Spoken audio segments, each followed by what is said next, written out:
అధ్యక్ష అధ్యక్ష ఆర్థిక శాఖ మంత్రులు ఉప ముఖ్యమంత్రి వారు నేను విద్యాశాఖ మీద మాట్లాడే ముందు కొన్ని అంశాల ముందు వారు మాట్లాడుతూ చెప్పారు. మేము ఆర్థిక శాఖ మంత్రి గారికి ఒక్కటే రిక్వెస్ట్ చేస్తున్నాం. వారు చేసిన ఈ మండలంలో లేకపోతే ఈ యొక్క నియోజకవర్గంలో 20,000 చేసినాం 25,000 చేసినాం అని చెప్పేసి అన్నారు కదా. మా జనగామ నియోజకవర్గంలో 127 గ్రామాలు ఉన్నాయి. 127 గ్రామాలలో ఏ గ్రామానికైనా ఒక గ్రామానికి రండి. ఆ గ్రామంలో 100% చేసినని చెప్పేసి అంటే నేను అప్పుడే ముక్కు నేల మీద రాస్తా, నేను రిజైన్ కూడా చేస్తా అని చెప్పి మీకు ఛాలెంజ్ చేస్తా ఉన్నా.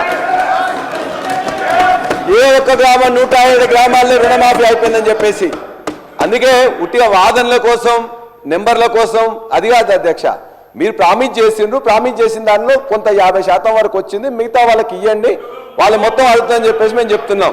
అందుకే నా జనగామనే కాదు మీ యొక్క మధుర నియోజకవర్గం అయినా పర్వాలేదు, ఎక్కడికి వచ్చినా కూడా మేము కూడా వస్తాం.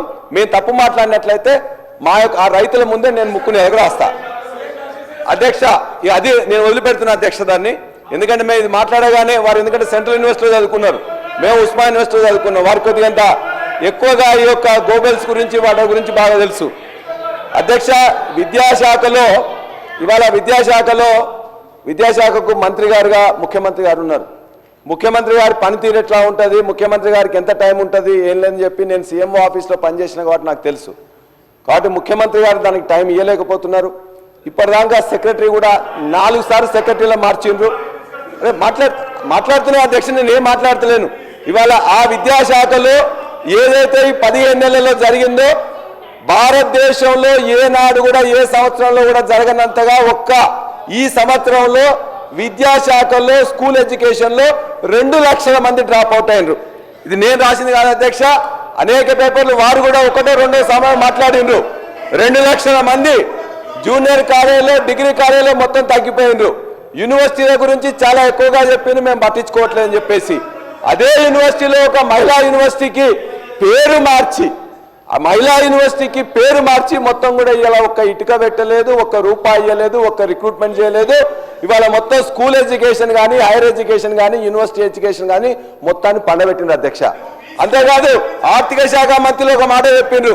ఆర్థిక శాఖ మంత్రి గారు ఇక్కడే ఎల్ఓపిగా ఉన్నప్పుడు మొత్తం కూడా ఇలా ఈ యూనివర్సిటీ విద్యార్థులకు 3,000 రూపాయలు ఇస్తున్నారు, 1,500 రూపాయలు ఇస్తున్నారు. వాళ్ళకు కూడా 3,000 ఇచ్చే పరిస్థితుల్లో మీ ప్రభుత్వం లేదా? వాళ్ళందరినీ కూడా వ్యయంగా ఎందుకు ఎక్స్పెండిచర్గా భావిస్తున్నారు? ఇది మానవ వనరుల మీద పెట్టిన అది, కాబట్టి మీరు ఎందుకు ఇవ్వట్లేదని చెప్పేసి అడిగారు. మరి వారే ఇలా ఆర్థిక శాఖ మంత్రి అయినరు, వారు యూనివర్సిటీ నుంచి వచ్చిన వాళ్ళు. ఇంకో మాట కూడా చెప్పింది, ఇలా యూనివర్సిటీలో పేదవాళ్ళు ఉన్నారు, పేదవాళ్ళంత మాత్రాన వాళ్ళకి సబ్జెక్ట్ లేకుండా కాదు, వాళ్ళు ఇలా చాలా ఇబ్బంది పడుతున్నారు, పెంచుతామని చెప్తే మేము పెంచిన 1,500 నుంచి 1,800 చేసి దాన్ని 3 నెలల నుంచి ₹1 రాలేదు అధ్యక్ష. వీరు వచ్చిన 15 నెలల నుంచి కూడా ఏ యూనివర్సిటీకి కానీ ఏ ఎడ్యుకేషన్ డిపార్ట్మెంట్ కానీ ఎవరు కూడా ₹1 రాలే, ఒక్క ఇటుక పెట్టలే, ఒక్క రిక్రూట్మెంట్ స్కూల్ ఎడ్యుకేషన్లో కొన్ని జరిపినారు అధ్యక్ష. అంతే తప్ప కానీ ఎక్కడ చేయలేదు. దయచేసి విద్యాశాఖ మంత్రులుగా ఉన్న ముఖ్యమంత్రిగా నేను విజ్ఞప్తి చేస్తున్నాం, ఇది అందరూ కూడా ఆలోచించి